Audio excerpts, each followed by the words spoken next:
जी जहाँ मानसिक करे बाबा पाखे पूरा मानसिक तो पूर्ण कर बाबा डाकिले तो शुणुछंदी सब सब बाबा एमती भंडार खोला है तमे आसिले तार येटा पाइबे पुरधा ये जीवेशमपुर मालिसाई ग्राम सोमनाथ देव विजय करछन बहुत पुराना मंदिर ये आ पुरी गजपति श्री दिवेश्वर देव समय मंदिर उन्मोचन होता कहीं जो घोर जंगल था कौन प्रकार लोक भी रोहन पहाड़ घेरा था चारिपट आग जंगल पहाड़ ये रजा जो आसी प्रथम राजबाटी स्थापना कले से समय मंदिर बहुत पुरातन मंदिर ये नयगढ़ आमर। नमस्कार दर्शक बंधु एक सुंदर एपिसोड को आपको स्वागत।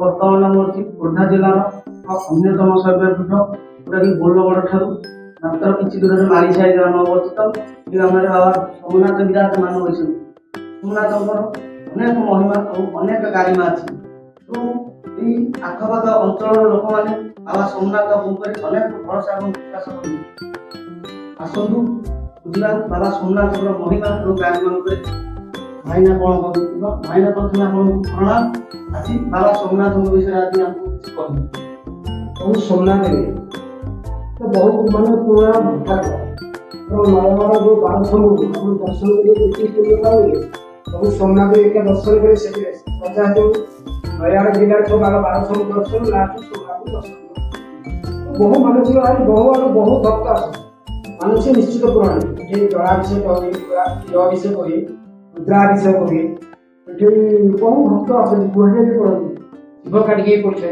सब मनोस्कामना समाधान कहीं फेल नहीं किया जाए कि जहाँ मनोस्कामना जहाँ भाविक आसंदी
आमर दिव्यशंभुर मालिसाई ग्राम सोमनाथ मंदिर ये सोमनाथ देव जो प्रथम आमर आविर्भाव होते पुरी गजपति भाई दिव्यशंभुर भाई प्रथम आसते राजबाटी स्थापना करते ये सोमनाथ मंदिर उन्मोचन होता उन्मोचन अर्थ ये पहाड़ घेरा था जंगल था बहुत बाबल गछ भी था सोमनाथ देव जना पड़ते रजा गोटे गाई ये आसिक क्षीर दबार जना पड़ा प्रभु विराजमान कर आस्ते आस्ते मंदिर अवस्थित ये खोर्धा जिले अवस्थित मंदिर किंतु नयगढ़ 1200 देखा जहाँ ये सोमनाथ दर्शन कर दिन ठार आज पर्यटन मंदिर अच्छी 1333 साल चून दिया पूर्वर केते पूर्वर मंदिर किए कहीपर कहीं बहुत पुराना मंदिर है एठिकार मान पुरातन मंदिर हिसाब से ये नयगढ़ 1200 भर ये अधा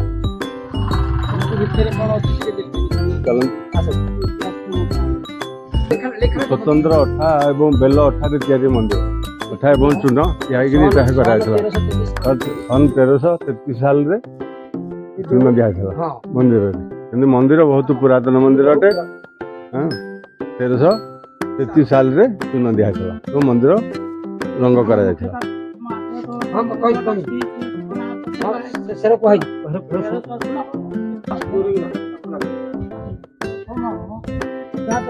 ଧର ଧରିକିରି କୁହ। ଆଉ ସାବାସ ପ୍ରଥମ ଉଦ୍ଘାଟନ ଶ୍ରୀ ଶ୍ରୀ ସୋମନାଥ ଦେବ 13 ସାଲ ମସିହାରେ ଶେଷ 1333 ସାଲରେ ଶେଷ ମନ୍ଦିର ଚୂନ ଦିଆଯାଇଥିଲା ମନ୍ଦିର ଶେଷ ବୁଝିଲ ଶେଷ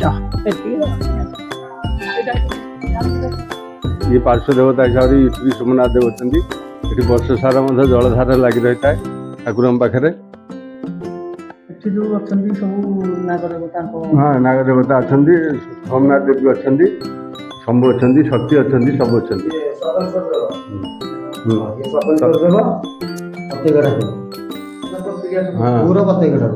ଆଖପାଖ ଅଞ୍ଚଳର ଲୋକମାନେ ଗୋଟେ ବିଶ୍ୱାସ କରନ୍ତି ବାବା ସୋମନାଥଙ୍କ ଉପରେ। ହଁ ଯାହା ମାନସିକ କରି ଯାଇଛି ତାର ନିଶ୍ଚୟ ପୂର୍ଣ୍ଣ। ଫଳପ୍ରଦ। ଏଠି କଣ କେହି ଫେଲ ହେଇନାହାନ୍ତି।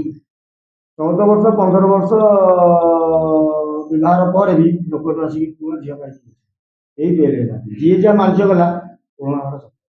ବୋଲବମ୍ ଟାଇମରେ ହଜାର ହଜାର ଲୋକ ବହୁତ ଲୋକ ଆସନ୍ତି, ଯାତ୍ରୀ ଆସନ୍ତି, ବହୁ ହଜାର ହଜାର ଲୋକ ଆସନ୍ତି। ହଜାର ହଜାର ଲୋକ ଏଠି ଜଳ ଲାଗି କରି ଯାଆନ୍ତି। ଦାନ ଦିଆଯାଉଛି ଖାଇବା ପିଇବା ପାଇଁ ଲୋକଙ୍କୁ। ଏହାର ଯୋଉ ମୁଖ୍ୟ ପର୍ବ କଣ କଣ ଏମିତି କହିଲେ? ଏହାର ହଉଛି ମୁଖ୍ୟ ପର୍ବ ସୋମନାଥ ଦେବଙ୍କର ବାବାଙ୍କର ମାନେ 3 ଦୋଳ ଏବଂ ଦୋଳ ଯାତ୍ରାଟା ଭଲ ଭାବରେ ହୁଏ, ଝିଅ ବିବାହ ହୁଏ, ଶୀତଳ ଷଷ୍ଠୀ, ଜାଗର ଆଉ ଅନ୍ୟାନ୍ୟ ଶିବ ଚତୁର୍ଦ୍ଦଶୀ ଏଠି ପାଳନ କରାଯାଏ। କାର୍ତ୍ତିକ ମାସଟା ସମ୍ପୂର୍ଣ୍ଣ ଭାବରେ ପର୍ବ ଲାଗି ରହିଥାଏ। ହଜାର ହଜାର ଲୋକ ଆସନ୍ତି। ବହୁ ଭକ୍ତ ଆସନ୍ତି, ଭୁବନେଶ୍ୱର ଆରମ୍ଭ କରି ଓଡ଼ିଶାର ବହୁ ସବୁ ଲୋକ ଆସନ୍ତି। ଏ ସବୁ ମାନେ ପାତାଳଜନୀ ଠାକୁର। କେବଳ ଏଇଟା ଟିକେ ଫମ୍ପା ମାସ ବୋଲି ଲୋକ ଟିକେ ଆଜି କମ ଅଛନ୍ତି, ନହେଲେ ମନ୍ଦିର ଜାଗା ଗୋଟେ ଲୁକାୟିତ ଭାବରେ ଜାଗାଟି ରହିଯାଇଛି କିନ୍ତୁ ଆଗକୁ ଯାଇପାରୁନି। ନୟାଗଡ଼ର ଏମିତି ଦେଖନ୍ତୁ ଲଡୁ ବାବା ସେ ଆଗକୁ ଗଲେ କିନ୍ତୁ ଆପଣଙ୍କ ଯୋଉ ମାଳିସାହି ମନ୍ଦିରଟି ଅଛି ସେ ଆଗକୁ ବି ଯାଇପାରୁନି, କଣ କହିବି? ଅଭାବ କେବଳ ଏଇ ଯୋଉ ଆଜି ଯୋଉ ମିଡିଆ ମାଧ୍ୟମରେ ସବୁ ତ ଉଦ୍ଘାଟନ କରାଯାଉଛି, ପ୍ରଚାରିତ ହଉଛି, ସେ ଜିନିଷଟା ଅଭାବ। ତା ଫଳରେ ଲୋକମାନେ ମଧ୍ୟ ବାହାରକୁ ଇଏ କରିପାରୁନାହାନ୍ତି। ଆମର ଏଠି ଲୋକମାନେ ଯେତିକି ମନ୍ଦିର ପୂଜା ବି ପର୍ବ କରୁଛନ୍ତି, ଆମର ଗୋଟେ ଲୋକ ଜାଣିପାରୁନାହାନ୍ତି। ସୁନ୍ଦର ମନ୍ଦିରଟି ହେଇଛି, ହଜାର ବର୍ଷର ମନ୍ଦିର। ବହୁତ ବହୁତ ହଜାର ପୂର୍ବ। 1333 ସାଲ ପୂର୍ବରୁ ଏ ମନ୍ଦିର। 1333 ସାଳ ପୂର୍ବରୁ ଚୂନ ଦିଆ ନାରାୟଣଙ୍କ ମନ୍ଦିର, ଏଠି ବହୁତ ଭକ୍ତମାନେ ଆସନ୍ତି, ଗୁହାରରେ ମଧ୍ୟ ପଡନ୍ତି, ଯାହାଫଳରେ ତାଙ୍କର କାର୍ଯ୍ୟ ବି ସିଦ୍ଧି ହୁଏ। ଏଠିକାର ମାହାତ୍ମ୍ୟ ବହୁତ। ଯିଏ ଯାହା ମାଙ୍କୁ ମାଗିଛି ହଁ ଯିଏ ଯାହା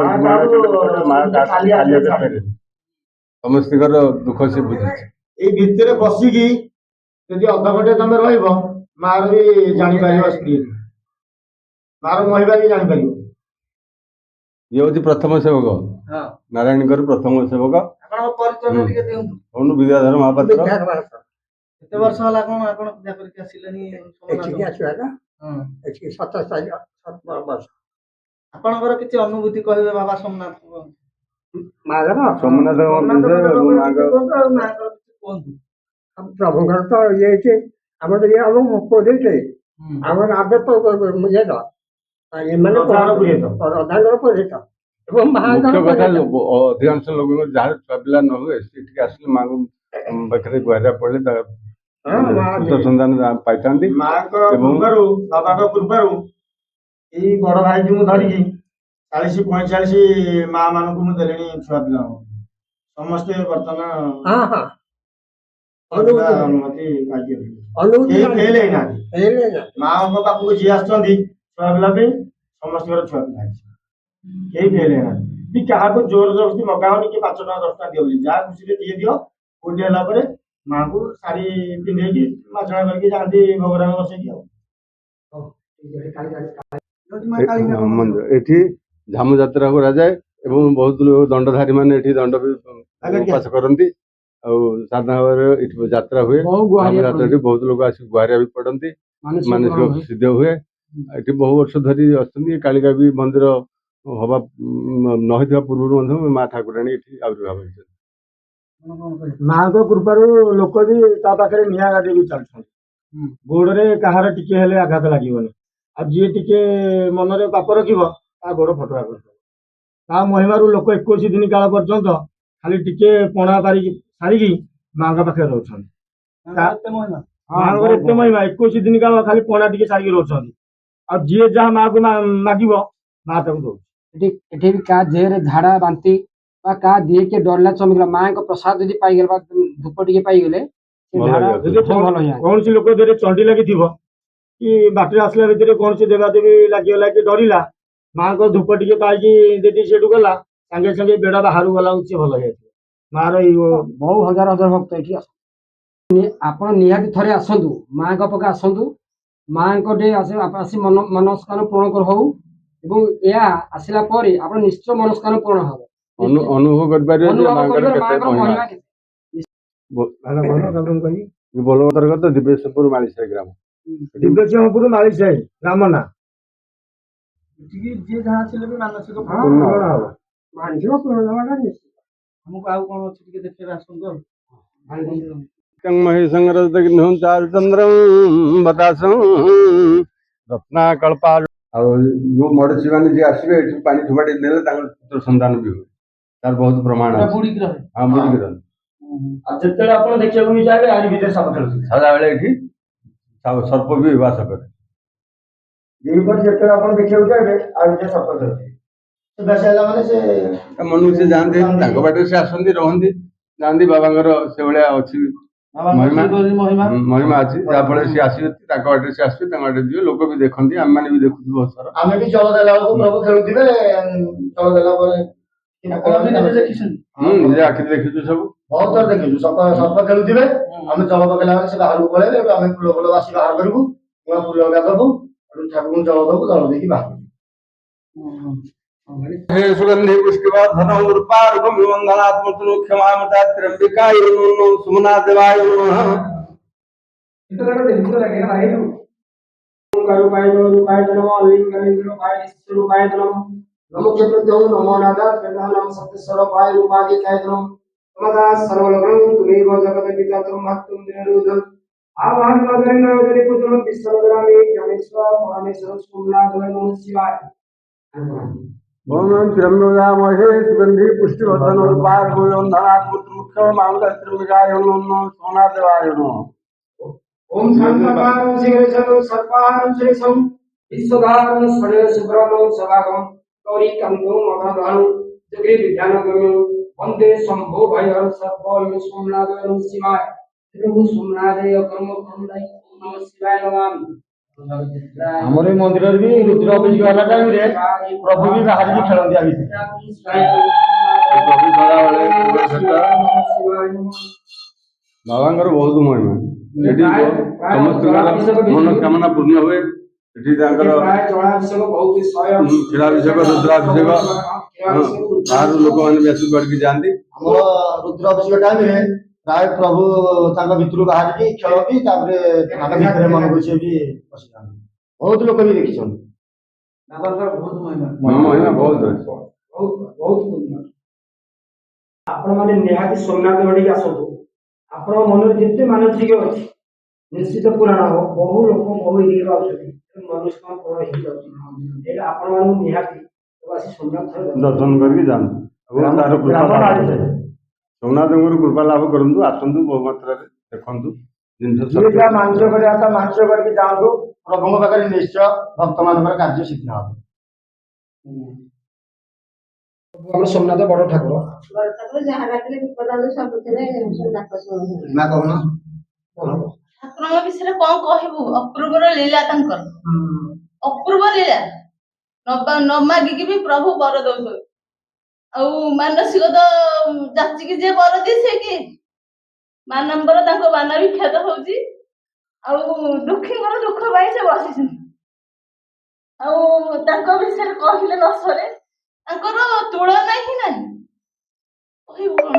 ଯିଏ ଯାହା ମାନସିକ କରେ ବାବାଙ୍କ ପାଖରେ ପୁରା ମାନସିକ ତ ପୂରଣ କରୁଛନ୍ତି ବାବା। ଡାକିଲେ ତ ଶୁଣୁଛନ୍ତି। ସବୁ ବାବାଙ୍କର ଏମିତି ଭଣ୍ଡାର ଖୋଲା ହେଇଛି ତମେ ଆସିଲେ ତାର ଇଏଟା ପାଇବେ। ବାବାଙ୍କର ଦର୍ଶନ କରିକି ଯେତିକି ପୁଣ୍ୟ ପାଇବେ ମାନେ ଡାକିଲେ ବି ପ୍ରଭୁ ଓ କରୁଛନ୍ତି। ସୋମନାଥ ଗୋସାଇ ଡାକିଲେ ଓ କରୁଛନ୍ତି। श्यामं पराख्य पितवासनं पदमवालिनो कृष्णं जयतं नास्ति दुर्गतिः ओं नमो श्री समुखे स्तैवदन्तश्च कपिलो गजकर्णक लम्बोदरस्य विकटं विघ्ननाशं विनायक